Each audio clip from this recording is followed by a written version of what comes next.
नमस्कार दोस्तों, आप सभी को मेरा प्यार भरा राधे राधे। आज हम आपको बताएंगे कि भगवान श्री कृष्ण के गोलोक धाम चले जाने के बाद उनकी सभी 16,108 रानियों का क्या हुआ, उन्होंने अपने आगे का जीवन कैसे बिताया, या फिर वे सभी रानियां भी श्री कृष्ण के साथ गोलोक धाम चली गई थी। तो दोस्तों, जानने के लिए आप वीडियो को अंत तक जरूर देखें। तो चलिए वीडियो को शुरू करते हैं। जैसा कि दोस्तों हम सभी जानते ही हैं कि जब भगवान श्री कृष्ण का इस धराधाम पर आने का अपना उद्देश्य पूरा हुआ तो वे अपनी सभी लीलाओं को पूरा कर एक विशाल विमान पर आरूढ़ होकर गोलोक वापस चले गए। लेकिन फिर उनकी सभी 16,108 पत्नियों का क्या हुआ, तो दोस्तों इस बारे में हमें एक कथा देखने को मिलती है, जिसमें बताया जाता है कि जब भगवान श्री कृष्ण गोलोक वापस जा रहे थे तो वे अपने साथ अपनी 16,108 रानियों में से 16,000 रानियों को साथ नहीं ले गए। श्री कृष्ण अपनी प्रमुख अष्टभार्या में से 7 पट रानियों को रुक्मणी, सत्यभामा, जामवंती, मित्रविंदा, सत्या, भद्रा और लक्ष्मणा को अपने साथ ले गए, और एक पट रानी कालिंदी यानी कि माँ यमुना, वो श्री कृष्ण के साथ गोलोक नहीं गईं। वो आज भी वृंदावन में एक नदी के रूप में बह रही हैं, क्योंकि उन्हें श्रीमती राधा रानी का वरदान था कि वो पृथ्वी पर अनंत काल तक एक नदी के रूप में बहती रहेंगी, जहाँ कृष्ण प्रेमी माँ यमुना के दर्शन के लिए हमेशा आते रहेंगे। तो दोस्तों, अब हम जानते हैं उन 16,000 रानियों के बारे में जिन्हें श्री कृष्ण अपने साथ गोलोक नहीं ले गए। दोस्तों, श्री कृष्ण के जाने के बाद सभी 16,000 रानियों में विरह वेदना उत्पन्न हुई।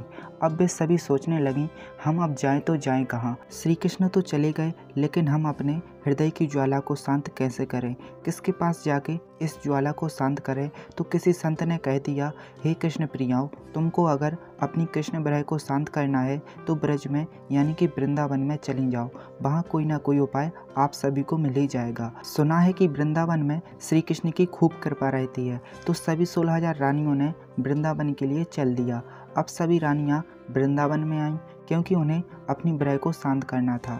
लेकिन भगवान श्री कृष्ण की अष्टभार्या में से एक यमुना मैया, जो कि एक नदी के रूप में छल छल करके वृंदावन में बह रही थीं। दोस्तों, राधा रानी के वरदान के परिणाम स्वरूप आज भी वृंदावन में यमुना मैया निरंतर बह रही हैं।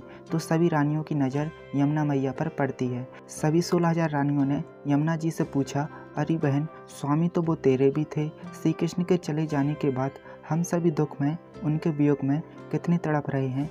कृष्ण के बिना हमारा तो जीना दुर्बल हो रहा है, और तुम खुशी से उछल उछल कर बह रही हो। तुम्हारी प्रसन्नता का राज क्या है, जरा हमें भी तो बताओ। तभी यमुना जी ने उत्तर दिया कि हे बहनों, मैं भी श्री कृष्ण के जाने के बाद इस भराई अग्नि में बहुत तड़पी हूँ। मेरा भी जीना उनके बिना दुर्बल हो रहा था। लेकिन फिर एक ऐसा समय आया जब मैं वृंदावन में आकर श्री किशोरी जी की दासी बनी। मैंने उनकी दासता स्वीकार कर ली, और जब राधा दास हृदय में आता है तो कृष्ण विरह तो होता है, लेकिन उसके साथ साथ कृष्ण प्रेम की प्राप्ति भी हो जाती है। मुझे राधा दास स्वीकार करने के कारण इतनी ज़्यादा प्रसन्नता होती है कि मानो कन्हैया मेरे पास ही हैं। मैं जिस भी जगह देखती हूँ मुझे वहाँ कृष्ण ही दिखते हैं। हर समय हर स्थान पर मुझे कृष्ण ही दिखते हैं, इसलिए हमें विरह ज़्यादा नहीं सताता। फिर सभी 16,000 रानियों ने राधा जी के बारे में पूछा कि राधा कौन है। तो यमुना जी ने कहा, राधा कृष्ण की आत्मा है, वो उनकी आह्लादनी शक्ति हैं, वे सभी पर अपनी कृपा बरसाती हैं। वो तो सर्वेश्वरी जी हैं। अगर तुम भी अपनी विरह को शांत करना चाहती हो तो सबसे पहले राधा दास्यता को स्वीकार करो, और फिर उसके बाद तुम्हें कृष्ण कथा को श्रवण करना पड़ेगा। तब 16,000 रानियों ने यमुना जी से पूछा कि हमें भगवान की कथा कौन सुनाएगा, वो हमें कहाँ मिलेंगे और उनका नाम क्या है। तो यमुना जी ने कहा, वो कुसुम सरोवर पर निवास करते हैं, उनका नाम है उद्धव। तो दोस्तों, सभी 16,000 रानियों ने पहले राधा दास्यता को स्वीकार किया। फिर उनकी मुलाकात हमारी श्री राधा रानी से हुई। जैसे ही सभी रानियों ने राधा रानी को देखा तो वे सभी मंत्रमुग्ध हो गईं। श्री किशोरी जी ने उन सभी पर अपनी कृपा बरसाई, और फिर सभी 16,000 रानियों ने कुसुम सरोवर पर जाकर श्री कृष्ण के परम भक्त उद्धव जी से कृष्ण कथा श्रवण की। और दोस्तों, खास बात यह है कि हमारी श्री राधा रानी भी उनके साथ वो कथा सुन रही हैं, और इस तरह सभी 16,000 रानियों का कृष्ण विरह शांत हुआ। अब उन सभी को विरह ज़्यादा नहीं सताता, क्योंकि अब वे सभी श्री राधा रानी की शरण में आ चुकी हैं और अब वे नित्य प्रतिदिन श्री किशोरी जी के साथ कृष्ण कथा को श्रवण करती हैं। इसलिए दोस्तों, जो भी भक्त हमारी श्री किशोरी जी की शरण में सच्चे भाव से आता है उसे श्री राधा रानी जरूर ही अपनाती हैं, चाहे फिर वो गुणी हो या अवगुणी। तो दोस्तों, ये थी एक अनसुनी कहानी जिसे बहुत ही कम लोग जानते हैं। हालांकि ये कथा हमें पुराणों में जानने को नहीं मिलती, ये कहानी हमें ब्रज के रसिक संतों से सुनने को मिल जाती है। दोस्तों, आप हमें इंस्टाग्राम पर भी फॉलो कर सकते हैं।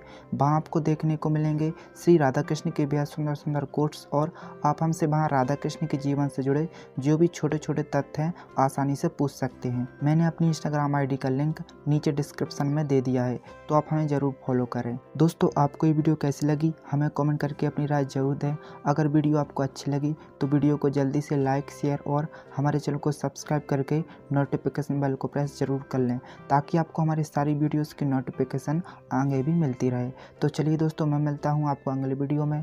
तब तक के लिए राधे राधे।